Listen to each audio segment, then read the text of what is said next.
Haleluya. Haleluya. Puji Tuhan, salam sejahtera, kasih Tuhan. Kita ada di sini karena kebaikan Tuhan. Amin, saudara. Saudara menikmati hadirat Tuhan. Saudara menikmati hadirat Tuhan. Haleluya. Tuhan masih ada bersama dengan kita dalam pemberitaan firman Tuhan hari ini, saudara. Sedikit berbeda dengan yang biasanya. Kita biasanya ada di tempat kita masing-masing, tapi hari ini kita bersama-sama dalam ibadah perayaan Paskah. Banyak bahasa mengatakan Easter, banyak lagi yang mengatakan Passover. Semuanya menunjuk kepada kebangkitan Yesus, Tuhan dan Juru Selamat kita yang sudah menang atas maut. Amin, saudara. Sedikit panas memang, amin. Tapi hari ini kita ada itu karena kasih setia Tuhan. Mari tidak berlama-lama kita membaca tema yang sudah sama-sama kita pahami dengan bertema Live in His Love, tinggal dalam cinta Tuhan, tinggal dalam kasih Tuhan. Amin, saudara. Amin. Siapa mau tinggal dalam kasih Tuhan? Siapa mau tinggal dalam cinta Tuhan?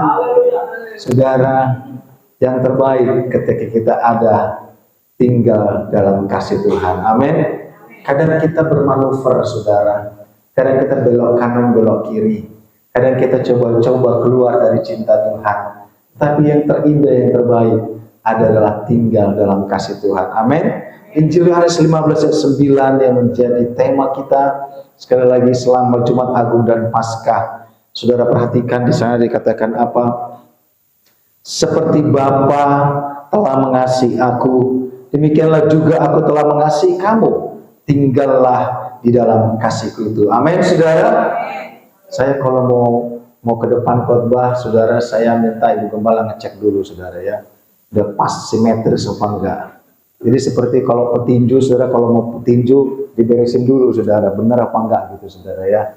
Memang sampaikan firman itu seperti tinju juga, saudara ya. Bung Andre paham tuh tinju, paham ya Bung ya? Khotbah itu seperti tinju, saudara. Kita Rasul Paulus katakan jangan sampai tidak tepat sasaran, harus tepat sasaran. Amin. Kalau tinju kita begini, nggak kena sama aja, saudara ya. Kita capek sendiri, tapi kita harus memahami apa tujuan kita mendengarkan firman Tuhan. Kita harus memahami apa tujuan kita ketika datang berdoa kepada Tuhan, supaya secara proses yang pasti Allah semakin memulihkan kita, Allah semakin membersihkan kita, Allah semakin melayakkan kita. Mungkin banyak hal dalam diri kita tidak pernah pahami, tetapi banyak hal dalam diri kita mungkin tidak sesuai dengan kebaikan Tuhan, dengan maunya Tuhan. Saudara yang berumah tangga pasti tahu, suami istri ya kan gak sempurna juga. Begitu menikah langsung laki-laki sempurna menikah dengan perempuan sempurna, enggak, saudara. Jadi proses waktu itu ada hal-hal yang harus dikikis, ada hal yang harus dikurangi sampai kepada mendapatkan puncak cinta yang sejati. Amin, saudara. Mungkin pernikahannya setelah pernikahan kesekian baru semakin menikmati cinta Tuhan. Amin. Demikian juga ketika kita gambaran kita adalah gereja. Yesus adalah mempelai Kristus, Tuhan yang akan bersunting, yang akan dipersatu dengan gereja. Ada hal-hal yang Tuhan mau kita selesaikan dalam diri kita secara pribadi. Itu semua lewat firman Tuhan. Injil Yohanes katakan pasal 15, kita dibersihkan. Amin. Semakin dibersihkan, semakin dipoles, semakin indah di mata Tuhan. Merayakan kebangkitan Yesus, kita harus memahami apa yang terjadi di waktu itu. Kalender Yahudi dimulai dari jam 6 pagi. Berarti di hari Jumat, di hari yang sama, jam 12 kita sudah bicara hari Jumat. Jam 12 Yesus disalib. 3 jam dia meneteskan darahnya tidak berhenti. Sampai jam 3 sore, gempa bumi. Dan Yesus menyerahkan nyawanya kepada Bapa sampai dia dikuburkan. 3 hari dihitung sampai jam 6 subuh. Hari yang baru itu hari yang ketiga. Jam 6 subuh itu hari yang baru. Kalau kalender kita sekarang jam 12.00 hari yang baru. Zaman itu jam 6. Makanya pagi-pagi benar jam 6 pagi. Mari kita perhatikan dalam Injil Matius 28 ayat 1 sampai 10. Rasul Matius menutup tulisannya tentang perjalanan dengan Yesus di pasal 28 adalah pasal yang terakhir. Rasul Matius menulis dalam Matius 28 ayat yang ke-10. Matius 28 ayat yang pertama, maksud saya saudara, sampai yang ke-10, saya dikatakan apa? Kebangkitan Yesus. The resurrection of Jesus. Kebangkitan dari kematian. Ya, saudara mungkin yang pernah berziarah ke tempat mungkin kuburan yang dikasihi, bahwa sesuatu mungkin menurut tradisi orang-orang, kalau tiba-tiba itu orang bangkit ambil buah, saudara, apa yang saudara lakukan? Kabur. Ya kan? Apalagi kalau minta, aduh, kalau orang Batak ya, opung, tolonglah berkatilah cucumu ini, gitu. Tiba-tiba jawaban dari bawah, iya nanti saya berkati. Gitu. Jam 6 pagi loh. Bahaya. Ya, kita perhatikan, kita baca 1 sampai 10 supaya kita sama-sama belajar kebangkitan Yesus. Setelah hari Sabat lewat, menjelang menyingsingnya fajar, pada hari pertama minggu itu pergilah Maria Magdalena dan Maria yang lain menengok kubur Yesus, kubur itu. Maka terjadilah gempa bumi yang hebat, sebab seorang malaikat Tuhan turun dari langit dan datang ke batu itu dan menggulingkannya, lalu duduk di atasnya. Wajahnya bagaikan kilat dan pakaiannya putih bagaikan salju. Dan penjaga-penjaga itu gentar ketakutan dan menjadi seperti orang-orang mati. Akan tetapi malaikat itu berkata kepada perempuan-perempuan itu, janganlah kamu takut, sebab aku tahu kamu mencari Yesus yang disalibkan itu. Ia tidak ada di sini, sebab ia telah bangkit, sama seperti yang telah dikatakannya. Mari, lihatlah tempat ia berbaring. Dan segeralah pergi dan katakanlah kepada murid-muridnya bahwa ia telah bangkit dari antara orang mati. Ia mendahului kamu ke Galilea, di sana kamu akan melihat dia. Sesungguhnya aku telah mengatakannya kepadamu. Mereka segera pergi dari kubur itu dengan takut dan dengan sukacita yang besar dan berlari cepat-cepat untuk memberitahukannya kepada murid-murid Yesus. Tiba-tiba Yesus berjumpa dengan mereka dan berkata, salam bagimu. Mereka mendekatinya dan memeluk kakinya serta menyembahnya. Maka kata Yesus kepada mereka, jangan takut, pergi dan katakanlah kepada saudara-saudaraku supaya mereka pergi ke Galilea, dan di sanalah mereka akan melihat aku. Amin, saudara. Satu kejadian pagi-pagi betul, saudara. Menyingsing fajar jam 6 pagi. Mereka mungkin dari rumah jam 5 pagi, saudara. Hari yang ketiga adalah jam 6 pagi. Saudara, di sana dikatakan apa? Setelah hari Sabat lewat, menjelang menyingsingnya fajar, dan pada hari pertama minggu itu, pergilah Maria Magdalena dan Maria yang lain menengok kubur itu. Saudara, pada zaman itu, bahwa ketika kita bicara tentang fajar, ketika kita bicara tentang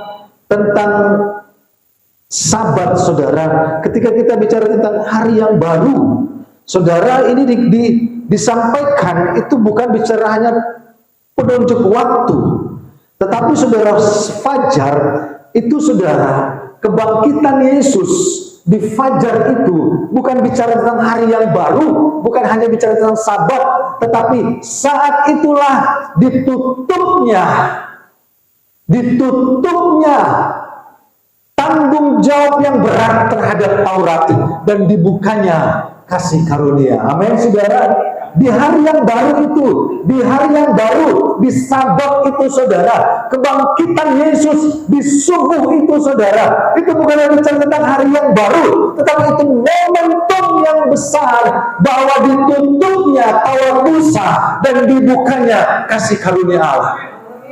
Ditutupnya ribuan Taurat yang harus mereka lakukan, Mereka harus melakukan siang dan malam. Mereka bangun pagi ada Taurat.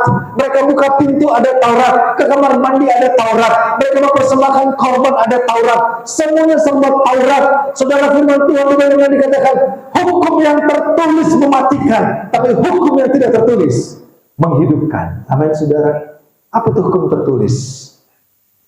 Bicara tentang 10 perintah Allah, bicara tentang Taurat, itu ditutup tetapi tidak dihilangkan, disempurnakan dengan kasih karunia di kebangkitan Yesus di momen itu. Sabat, saudara, pada waktu itu orang berpikir bahwa Sabat itu adalah hari yang ketujuh. Tetapi saudara, banyak orang lagi menafsirkan Sabat itu hari Minggu, hari yang ketujuh atau hari yang pertama. Saudara, banyak penafsiran bahwa itu adalah hari yang pertama mengawali segala sesuatu setelah mereka, saudara, mengalami beban berat, duka cita yang berat, Via Dolorosa, mulai dari perjalanan Getsemani, saudara, dari Yesus berdoa dengan berpeluh darah, dia dihianati dalam meja perjamuan, saudara, dia dicambuk, saudara, dia dibangunkan, diseret dalam Via Dolorosa dari Senin sampai kepada Jumat. Adalah hari yang sangat menegangkan, hari waktu yang sangat memberatkan mental dan pikiran para murid-murid, terlebih Yesus. Tetapi kebangkitan Yesus menghapus semua beban berat itu. Kebangkitan Yesus menutup, menyimpan, dan menyempurnakan peraturan yang baru, yaitu kasih karunia. Amin, saudara. Kebangkitan Yesus itu membuka lembaran baru, hubungan baru antara manusia dengan Allah. Kebangkitan Yesus adalah lembaran baru. Allah melihat manusia tidak lagi melihat mereka seperti pendosa, tapi melihat manusia sebagai sahabat dari Yesus. Lembaran yang baru dibuka di saat kebangkitan Yesus, saudara. Sekalipun mereka dalam ketakutan yang besar, mereka berdiam-diam merangkak memasuki kubur Yesus. Tetapi saudaraku, mereka tidak paham. Mereka tidak paham bahwa sebenarnya Yesus sudah bangkit. Pekerjaannya sudah diselesaikan. 3 hari dia menunjukkan siapa dia. Kepada alam maut sekalipun.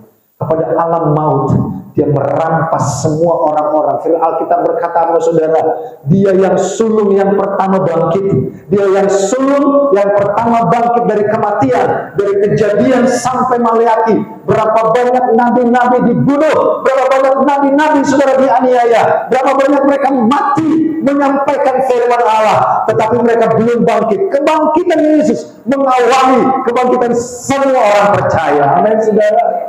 Dia memporak-porandakan alam maut. Dia menunjukkan siapa dia, bahwa yang punya kuasa adalah Yesus. Dia berhadapan muka dengan maut. Dia rampas semua orang-orang pilihan Allah. Dia bawa, dia bangkitkan bersama-sama dengan dia, ditempatkan di Firdaus. Amin, saudara. Itu yang terjadi di luar nalar manusia, di luar pemahaman orang-orang pada waktu itu. Ayat 2-4. Maka terjadilah gempa bumi yang hebat, sebab seorang malaikat Tuhan turun dari langit dan datang ke batu itu dan menggulingkannya, lalu duduk di atasnya. Wajahnya bagaikan kilat dan pakaiannya putih bagaikan salju. Penjaga-penjaga itu gentar ketakutan, menjadi seperti orang mati. Kubur Yesus dijaga oleh tentara Roma. Kubur Yesus dijaga oleh jawara-jawara Yahudi. Ada utusan Herodes, ada utusan Pilatus menjaga kubur Yesus. Dijaga ketat siang dan malam selama 3 hari. Dijaga oleh negara, saudara. Dijaga oleh penguasa waktu itu. Terjadinya gempa bumi. Bicara tentang teofani. Gempa bumi adalah teofani, di mana Tuhan hadir. Allah hadir. Setiap kehadiran Allah, nafas Allah, Wahyu katakan Rasul Yohanes, aku tersungkur di bawah kakinya. Nafasnya seperti deru air bah. Maha kuasanya dia menghadirkan pada saat jam 3 sore. Yesus berkata, Eloi, Eloi lama sabachthani, Bapa, mengapa kau meninggalkan aku? Kuserahkan nyawaku kepadamu. Gempa bumi, saudara. Alam tidak sanggup memahami apa yang terjadi. Alam tidak sanggup memahami karya Allah. Dan gempa bumi itu terjadi. Penjaga-penjaga ketakutan, saudara. Dan banyak nubuatan sebelumnya, Nabi Hosea, Nabi Daniel, saudara, bahwa suatu kali kala akan terjadi gempa bumi yang dahsyat, dan itu tercatat dalam sejarah arkeolog, saudara. Satu kali Daniel dan Hosea sudah menubuatkan, satu kali akan terjadi gempa bumi yang dahsyat dalam satu bukit di Golgota, menunjukkan, saudara, bahwa Allah sedang membangkitkan, memanifestasikan kuasanya, membangkitkan Yesus dari kematian. Dan itu hal yang luar biasa. Tidak ada satu sesembahan pun di dunia ini yang pernah bangkit. Tidak ada. Mereka tidak pernah berkuasa atas maut. Atas penyakitnya sendiri pun mereka tidak berkuasa. Tapi Yesus menyembuhkan orang sakit. Tapi Yesus membangkitkan orang mati. Bahkan dia pun bangkit dari kematian. Amin, saudara. Dan gempa bumi yang dahsyat, sehingga, saudara, wajah dari, kalau kita perhatikan bahwa apa, maka terjadi gempa bumi yang hebat. Seorang malaikat Allah turun dari langit dan datang ke batu itu dan menggulingkannya, lalu duduk di atasnya. Wajahnya bagaikan kilat, pakaiannya putih bagaikan salju. Dan lihat, tentara-tentara manusia itu gentar ketakutan, dan wajahnya mereka menjadi seperti orang mati. Gak bisa ngapa-ngapain, saudara.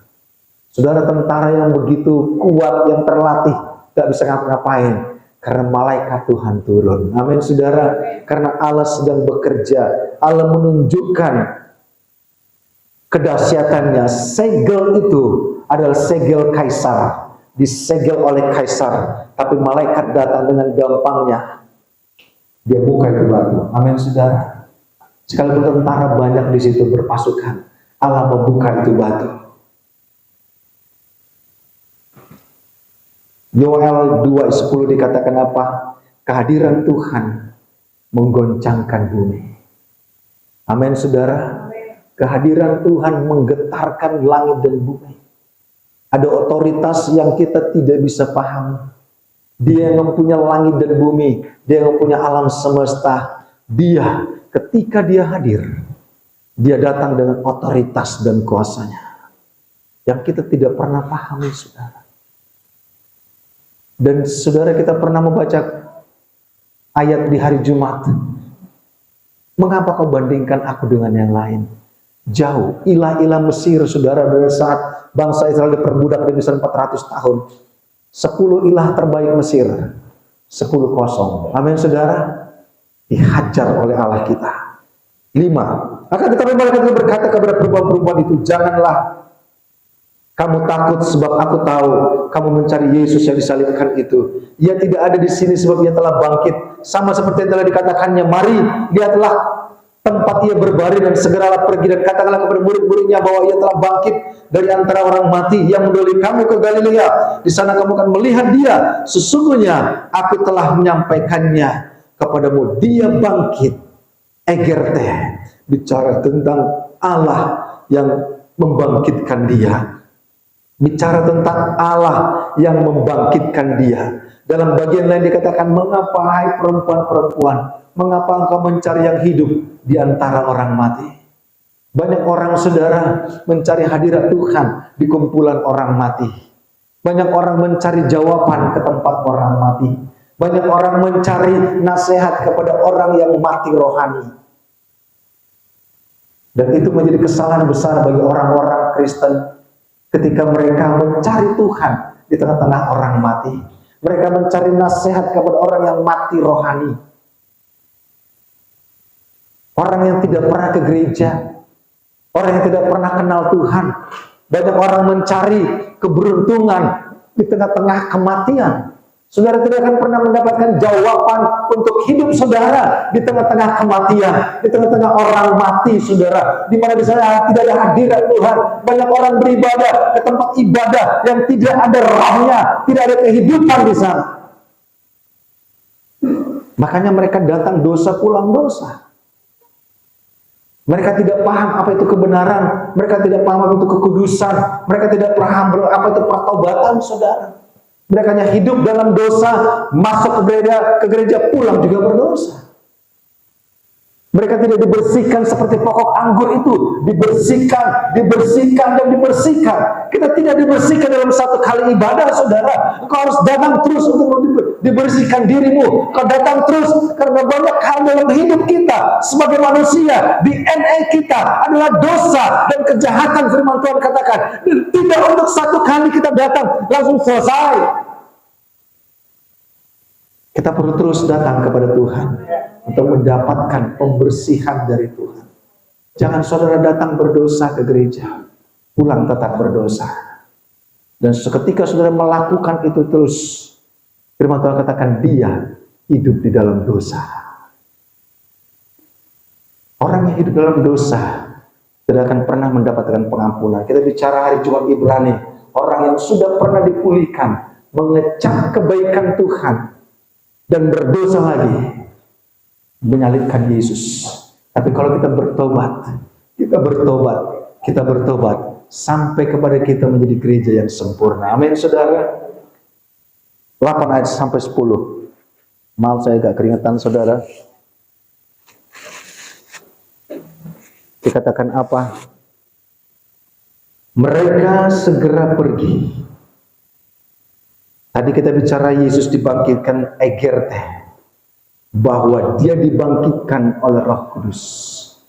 Itu adalah awal pertama manifestasi Roh Kudus yang membangkitkan Yesus. Ketika Yesus ada di alam maut, sekalipun dia tidak mati secara jiwa dan roh. Ketika Yesus ada di sana, ada Bapa di sorga, ada Roh Kudus membangkitkan Yesus dari orang mati. Yunani katakan egerte, the power of the Holy Spirit. The power, ada kuasa roh yang membangkitkan Yesus. Kematian bicara tentang kuasa roh, kuasa alam, dimensi lain, saudara. Dan yang membangkitkan dia adalah Roh Kudus. Roh Kudus datang secara bentuk karya awal dalam penginjilan, terbentuknya gereja. Bukan cuma di awal di dalam Kisah Rasul 2 ketika mereka berbicara berglasolia dalam bahasa-bahasa asing, tetapi Roh Kudus datang membangkitkan Yesus dari kematian. Itu kuasa roh. Makanya yang membangkitkan kita dari kematian rohani hanya Roh Kudus. Orang tanpa Roh Kudus tidak akan pernah mengalami kebangunan rohani. Orang tanpa Roh Kudus tidak akan pernah mengalami pertobatan sejati. Apalagi orang yang penuh dengan Roh Kudus, saudara, nggak akan pernah. Dia bilang, saya penuh dengan Roh Kudus dan saya orang sempurna karena roh saya sempurna, saudara. Dia mengaku orang sempurna, saudara. Egerte adalah roh yang membangkitkan. Makanya kita punya KKR kebaktian kebangunan rohani, karena hanya Roh Kudus yang membangkitkan Yesus dari kematian. Roh Kudus yang membangkitkan engkau dari kematian rohani. Makanya ketika kita beribadah tidak ada Roh Kudusnya, pulang ibadah masuk bengkok, keluar bengkok.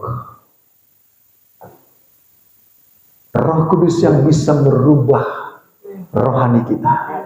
Karena sifat karakter itu ada di jiwa, itu ada di dalam dunia roh, ada dalam dimensi roh. Saudara, orang pergi ke psikiater. Bu psikiater, saya stres. Itu bicara jiwa dan jiwa. Jiwa ada pikiran, perasaan, kehendak. Psikolog bicara tentang psikologi. Dan dia menjadi psikiater, saudara. Baru orang-orang zaman sekarang datang kepada psikiater. psikolog saya sedang stres. Tapi itu bicara jiwa dan jiwa. Jiwa tidak bisa dirubah oleh jiwa. Yang merubah jiwa adalah roh. Harus ada tingkatan lain. Tubuh, jiwa, dan roh. Yang tertinggi adalah roh. Yang tertinggi adalah kuasa roh. Di pepatah dunia katakan dalam tubuh yang sehat terdapat jiwa yang kuat. Oke. Tetapi bagaimana kalau jiwanya yang sakit? Jiwanya yang sakit, orang minum obat. Jiwanya yang sakit, orang datang ke psikiater. Tetapi jiwa yang sakit hanya berapa disembuhkan oleh roh dalam alam roh, yaitu Roh Kudus. Saudara mau bertobat, saudara perlu roh itu. Saudara perlu Roh Kudus. Saudara tidak akan pernah bisa bertobat dengan jiwa. Hanya alam roh yang bisa membuat Anda bertobat. Hanya roh yang membangkitkan Yesus. 8-10. Mereka segera pergi ke kubur dari kubur itu dengan takut dan dengan sukacita yang besar, dan berlari cepat-cepat untuk memberitahukannya kepada murid-murid Yesus. 2 kali kata cepat-cepat, quickly, as fast as possible. Ketika gembala-gembala menerima berita dari malaikat di sorga, sorga terbuka. Kita bicara Natal, saudara. Ketika mereka menerima, gembala-gembala itu cepat-cepat datang ke Bethlehem melihat bayi yang sedang lahir itu. Di sini juga, saudara, ketika malaikat itu berjumpa dengan perempuan-perempuan itu, ini bicara keselamatan, ini bicara kebangkitan, maka mereka cepat-cepat pergi, saudara. Saudara dikatakan apa? Cepat-cepat memberitahukannya kepada murid-murid. Tiba-tiba Yesus berjumpa dengan mereka dan berkata, "Salam bagimu." Mereka mendekatinya dengan memeluk kakinya dan menyembahnya. Maka kata Yesus kepada mereka, "Jangan takut, pergi dan katakanlah kepada saudara-saudaraku supaya mereka pergi ke Galilea, dan di sanalah mereka akan melihat Aku." Ini bicara tentang victory over death, kemenangan yang bahkan mengalahkan kematian, saudara. Kemenangan yang mengalahkan segala bentuk beban belenggu. Saudara, batu itu tidak pernah ada orang dikubur ditutup dengan batu yang besar dan dimateraikan oleh materai Kaisar dan Herodes. Tidak ada, saudara. Tidak ada. Hanya itu. Tetapi batu itu bisa terguling. 2 pekerjaan roh. Pertama, dia membangkitkan Yesus dari kematian di balik batu itu. Kedua, dia membuka batu itu. Dia membuka batu itu, saudara. Dia menarik beban yang berat itu, saudara. Tidak ada orang yang bisa membuka batu itu setelah ditutup dan disil oleh sil Kaisar. Mereka waktu itu, Roma adalah penguasa dunia. Ketika melihat sil dari Kaisar, orang akan gemetar, tidak mungkin bisa berani. Nggak bisa. Mendekat pun nggak bisa, karena ada tentara Roma, ada tentara Yahudi di sana. Tidak bisa. Hanya kuasa lain yang bisa membuka batu itu. Sebuah batu yang menghalangi mujizat dan kuasa Allah. Sebuah batu yang menghalangi karya Roh Kudus dan pekerjaan Allah. Sebuah batu yang menghalangi pemulihan dan pertolongan Allah. Hanya kuasa Roh Kudus yang bisa menggulingkan batu itu, memberikan akses kepada kebenaran. Tirai di bait Allah terbelah. Tirai di bait Allah terbelah, memulai hubungan Allah dengan manusia. Tapi ketika batu itu dibuka, dimulainya roh kita berkuasa atas roh dunia. Roh kita berkuasa atas roh maut. Dimulainya era di mana kita tidak akan pernah lagi ada dalam alam maut, tetapi kita ada dalam alam kebenaran, yaitu surga yang terbaik. Amin, saudara. Tidak ada kematian lagi, tidak ada kematian rohani, saudara. Tidak ada lagi kematian rohani yang membuat orang percaya akan masuk ke alam maut. Karena segala pintu sudah ditutup di bawah sana. batu itu dibuka, menunjukkan saudara, roh kita tidak akan masuk ke sana. Roh kita akan bangkit bersama-sama dengan Allah. Batu itu bicara kutuk. Batu itu bicara cengkeraman kuasa gelap. Batu itu bicara penghalang yang tidak akan pernah bisa dibongkar hanya dengan kuasa Roh Kudus. Makanya manifestasi Roh Kudus itu tidak sembarangan, saudara. Orang berbicara roh, orang hidup dalam roh, orang berpikir itu hal biasa. Tapi roh itu yang membuat engkau dan saya mendapatkan kemenangan dan pemulihan. Roh itu bicara tentang manifestasi. Dimulai dari kubur kosong sampai kepada loteng Yerusalem.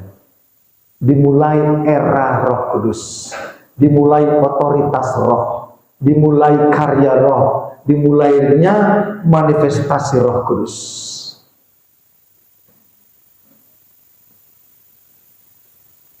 Pekerjaan roh itu pekerjaan yang kita tidak bisa lihat.